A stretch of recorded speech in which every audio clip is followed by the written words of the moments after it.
अस्सलामुअलैकुम। Science in your hand के दोस्तों, एक बार फिर से खुश आमदीद। तो दोस्तों, आज हमने जिस टॉपिक पे बहस करनी है वो है जी गैशियस एक्सचेंज इन प्लांट्स। इसका एक हिस्सा तो पिछले टॉपिक के अंदर डिस्कस हो चुका है कि स्ट्रोमेटा के अंदर किस तरीके से जी है गैशियस एक्सचेंज होती है। आज हमें उसी की रिवीजन भी करनी है और साथ में आगे जी गैशियस एक्सचेंज को डिस्कस भी करना है। तो दोस्तों, एक बात कि अगर आपने ये चैनल सब्सक्राइब नहीं किया तो काइंडली इस चैनल को सब्सक्राइब कर लें और बेल आइकन को दबा दें ताकि आने वाली नोटिफिकेशन आप तक पहुंच सकें। तो जी, अब हम शुरू करते हैं। Gaseous exchange in plants. Gaseous exchange plants के अंदर 3 से 4 तरीकों के जरिए होती है। बेसिकली हमने 3 मेथड्स को डिस्कस करना है कि गैशियस एक्सचेंज प्लांट्स के अंदर किन 3 तरीकों से होती है जी। तो सबसे पहले जी हमारे पास थ्रो स्टोमेटा। तो गैशियस एक्सचेंज स्टोमेटा के थ्रू किस तरीके से होती है, तो इसको समझने से पहले हमें पहले स्टोमेटा को समझना पड़ेगा कि स्टोमेटा क्या चीज है। Stomata are the tiny pores in the leaves or stem specialised for the gaseous exchange. इसका मतलब ये है कि स्टोमेटा जो हमारे पास होते हैं ये छोटे छोटे सुराख होते हैं, छोटे छोटे पोर्स होते हैं जो किसी भी लीव या स्टेम के अंदर मौजूद होते हैं और ये स्पेशलाइज्ड होते हैं। इनका स्पेशल काम होता है गैसेस को एक्सचेंज करवाना, प्लांट में से गैसेस को एक्सचेंज करवाना। ये है जी स्टोमेटा के जिम्मे। अब यहाँ पर एक स्ट्रक्चर को आप देख सकते हैं। ये जी प्लांट है, प्लांट के अंदर लीव्स, लीव्स के अंदर यहाँ पर एक कंप्लीट जो है स्टोमेटा की रिप्रेजेंटेशन की गई है कि एक लीफ के स्ट्रक्चर में सबसे अपर में अपर एपिडर्मिस होती है और लोअर के अंदर जो सेल्स होते हैं वो है जी लोअर एपिडर्मिस है। इसके साथ में यहाँ पर दरमियान में ये जो राउंड शेप दिखाई दे रहे हैं, कुछ डिफरेंट शेप्स के ओवल शेप्ड हैं, इनको हम मेसोफिल सेल्स का नाम देते हैं। ये है जी हमारे पास मेसोफिल सेल्स। इन्हीं अपर एपिडर्मिस और लोअर एपिडर्मिस के दरमियान में वेस्कुलर बंडल होता है और वेस्कुलर बंडल का मतलब होता है जी जाइलियम एंड फ्लोएम। तो जाइलियम का काम बेसिकली होता है वाटर को ट्रांसपोर्ट करवाना, वाटर को जो है रूट्स से शूट्स तक लेकर जाना, और फ्लोएम का जो काम होता है वो फूड की ट्रांसलोकेशन में हेल्प आउट करना, फूड को अपने उसके जो पत्तों में जो फूड फैक्ट्रीज हैं, पत्ते फूड फैक्ट्रीज कहलाते हैं, वहां से प्लांट के बाकी हिस्सों तक पहुंचाना। इसके साथ ही हमारे पास यहाँ मौजूद होते हैं जी एयर स्पेसेस। ये आप देख सकते हैं, ये एयर स्पेसेस मौजूद हैं, यहाँ पर एयर हवा हर वक्त मौजूद रहती है। इसके साथ में जो लोअर एपिडर्मिस है, यहाँ पर मैंने रिप्रेजेंट किया है कि लोअर एपिडर्मिस में एक छोटा सा सुराख मौजूद होता है, ये वाला।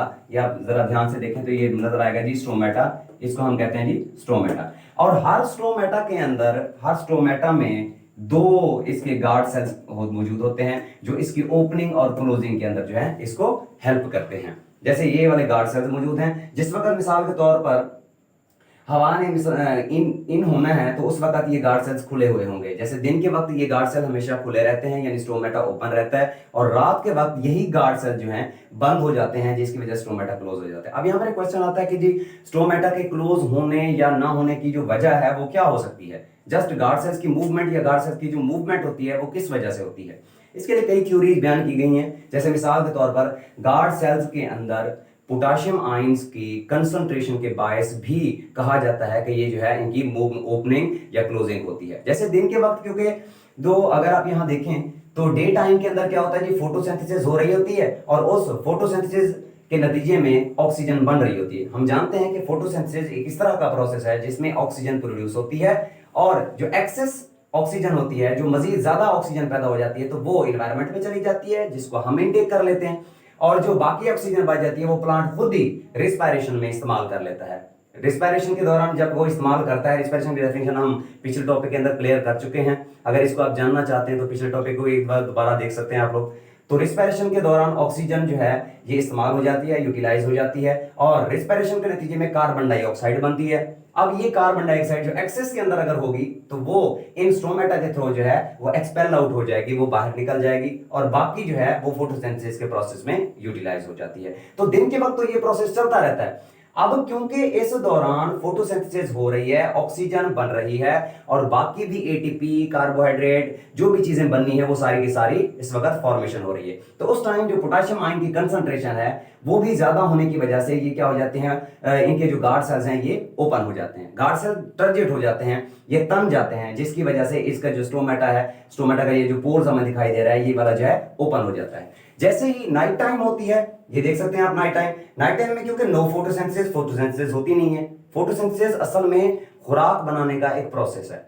और उसमें नो प्रोडक्शन ऑफ O2, तो उसमें ऑक्सीजन भी डेफिनेटली प्रोड्यूस नहीं होगी। जब फोटोसिंथेसिस ही नहीं हो रही है तो ऑक्सीजन भी प्रोड्यूस नहीं होगी। जब ऑक्सीजन प्रोड्यूस नहीं होगी तो प्लांट्स को तो सांस लेने के लिए, प्लांट को रिस्पायर करने के लिए, प्लांट की रिस्पायरेशन के लिए ऑक्सीजन चाहिए। वो फिर क्या करेंगे, अपोजिट एक सिस्टम शुरू करते हैं, वो एनवायरमेंट से दोबारा ऑक्सीजन जो है इनटेक करना शुरू कर देते हैं।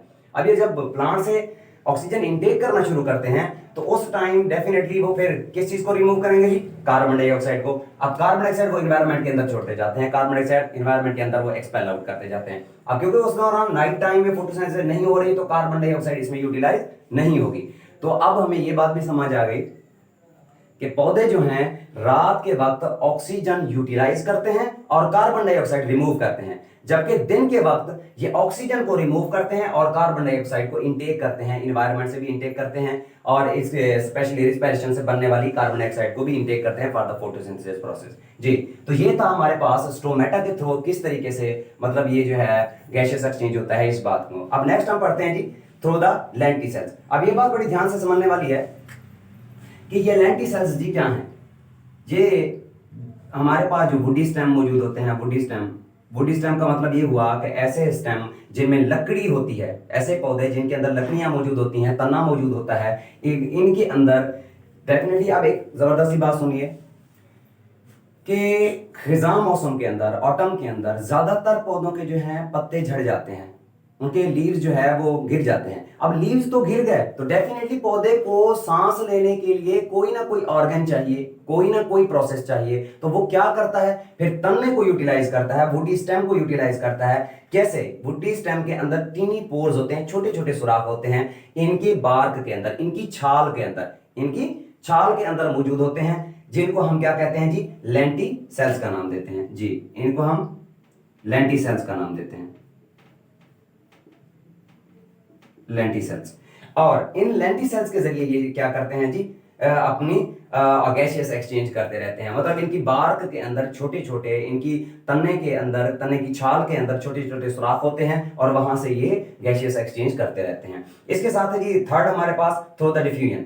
अब ये बात बड़ी समझने वाली है कि सपोज करें पौधा अभी बन रहा है, उसकी कोंपलें बनी हैं, छोटी सी उसकी जो है सीडलिंग्स बनी हुई हैं, अभी उसकी कोई स्टेम ही नहीं बना, उसके कोई लीव्स नहीं बने। हाँ, उसकी रूट्स पहले बन चुकी हैं, छोटी छोटी रूट्स उसकी पहले जो बनती हैं, पहले रूट्स हो जाती हैं, फिर उसके बाद शूट्स आ जाती हैं, लेकिन अभी उसके लीव्स नहीं बने। जब लीव्स नहीं बने तो स्टोमेटा भी तो ज्यादा नहीं होंगे डेफिनेटली। जब स्टोमेटा भी नहीं है, उसके लेंटिसेल्स भी नहीं है, तो फिर उसमें फिर पौधे ने कैसे सांस लेनी है, पौधे ने किस तरीके से रिस्पायरेशन करनी है, उसके लिए फिर पौधा क्या करता है या कोई प्लांट क्या करता है, डिफ्यूजन प्रोसेस को जो है अडॉप्ट करता है। अब डिफ्यूजन के थ्रू क्या होता है, जो यंग स्टेम्स हैं, जो अभी मिसाल के तौर पर जिनकी कोंपलें वगैरह ज्यादा नहीं बनी हैं, अभी उनकी रूट्स डेवलप हुई हैं, तो वो क्या करते हैं, we don't have stomata, young stems which don't have stomata, यानी कि ज्यादा स्टोमेटा उनमें नहीं होते, और स्टेम, उनमें स्टेम भी नहीं है ज्यादा, और यानी कि स्टेम अभी डेवलप नहीं हुआ, लेकिन स्टोमेटा भी कम मिकदार में है। एक्सचेंज गैसेस थ्रू डिफ्यूजन, वो ज्यादातर डिफ्यूजन प्रोसेस को यूटिलाइज करते हैं और उस तरीके से जो है वो गैसेस एक्सचेंज करते हैं। और डिफ्यूजन किसके जरिए, फ्रॉम रूट्स के जरिए। अब ये बात बड़ी समझने वाली है, डिफ्यूजन क्या होती है जी। डिफ्यूजन का बेसिकली मतलब होता है एक हायर कंसंट्रेशन से लोअर कंसंट्रेशन की तरफ मॉलिक्यूल्स के मूवमेंट को कहा जाता है। मिसाल के तौर पर देखें जी, जो हवा के मॉलिक्यूल्स हैं, डेफिनेटली हमारी सॉइल के अंदर भी गैसेस मौजूद हैं।